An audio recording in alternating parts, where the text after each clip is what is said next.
Olá, meu nome é Fabiano Barros e eu gravo vídeos para ajudar você que quer passar em um concurso público. Nós estamos falando aqui das 10 principais carreiras do serviço público brasileiro nessa série, a elite, a nata dos concursos. Nós já falamos de 2 cargos e faltam 8.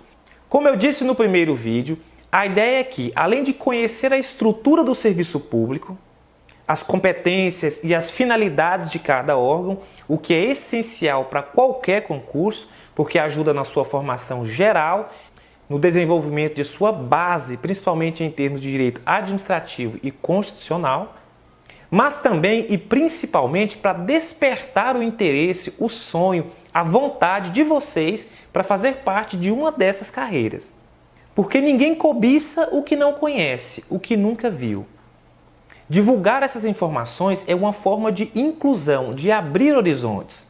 Oportunidades que muitos sequer têm o conhecimento suficiente para poder almejar aqueles cargos.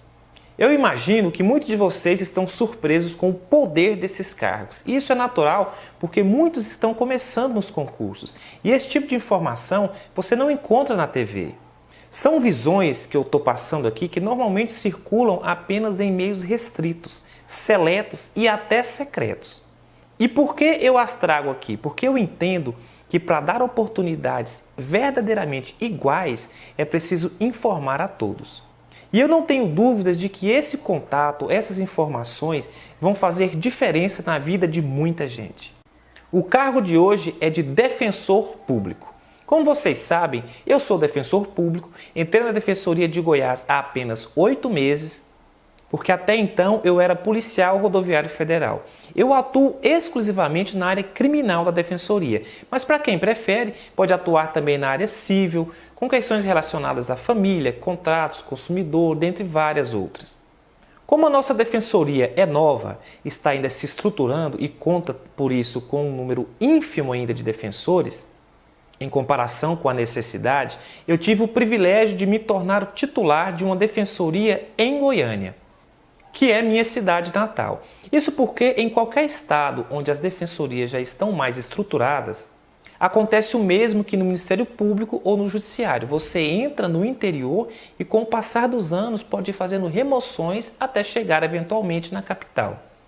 O que é Defensoria Pública e qual o seu papel no sistema de justiça brasileiro? Para entender isso de forma adequada, é preciso primeiro pensar na questão dos direitos e garantias fundamentais.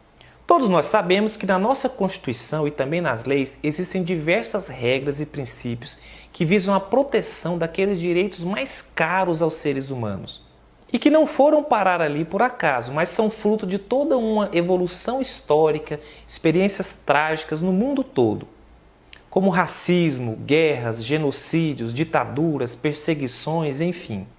Pois bem, mas nós também sabemos que o exercício do direito, na prática, possui uma lógica própria, onde em muitos casos só tem acesso a um direito aquele que não apenas o conhece, mas também corre atrás dele. Como diz o Brocardo, o direito não socorre a quem dorme.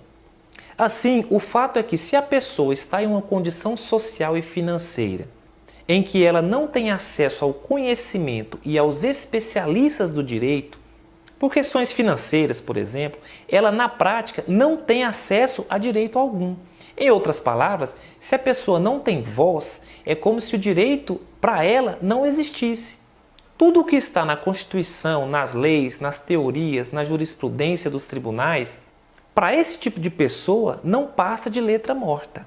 E é exatamente para suprir essa lacuna que nasceu a Defensoria Pública, que conforme previsão no artigo 134 da Constituição, se encarrega da defesa integral dos necessitados e de maneira gratuita, dando voz a quem não tem, para que os direitos não fiquem limitados ou até anulados pela falta de recursos financeiros e de conhecimento de sua existência. Existem apenas 2 carreiras de defensorias.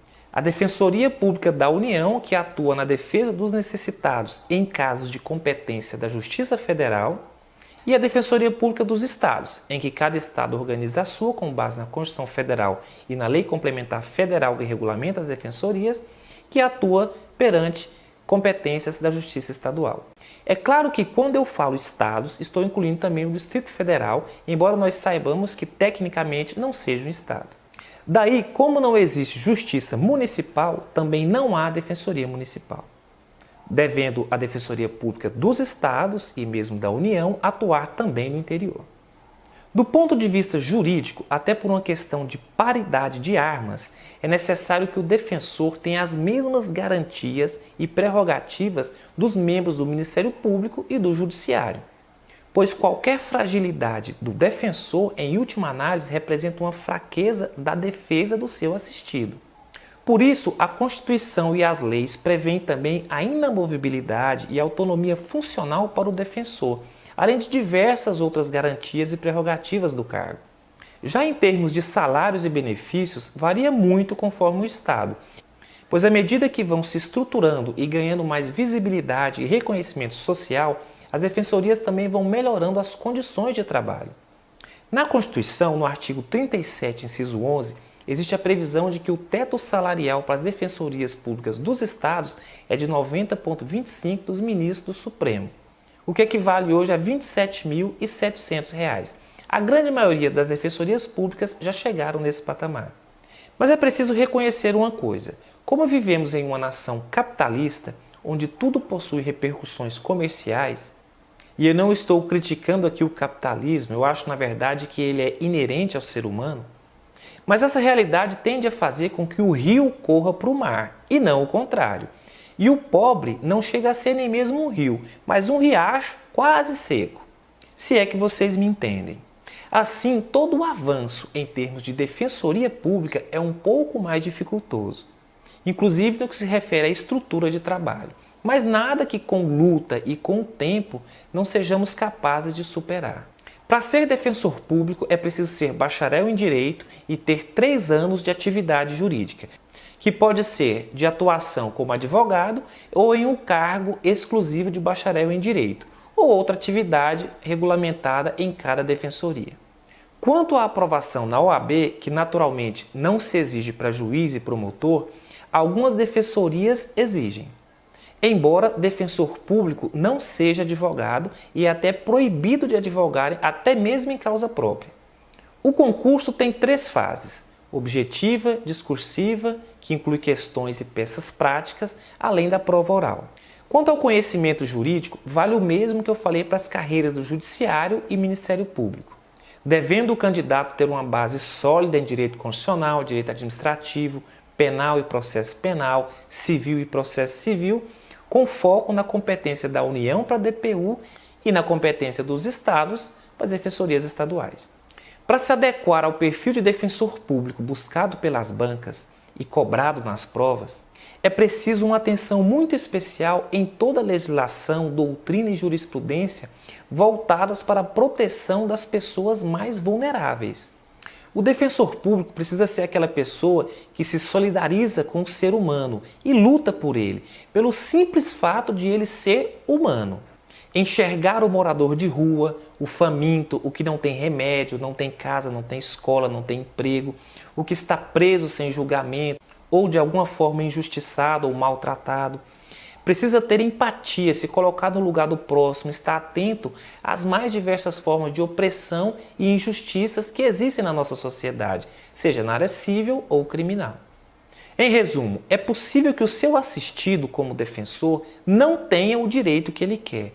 O que o defensor jamais pode aceitar é que o seu cliente deixe de ter acesso a algum direito que ele possui apenas por não ter dinheiro. No próximo vídeo daremos continuidade a essas carreiras top 10. É isso, pessoal. Curtam o vídeo, compartilhem, se inscrevam no canal, deixe seu comentário aqui embaixo. Te espero no próximo vídeo.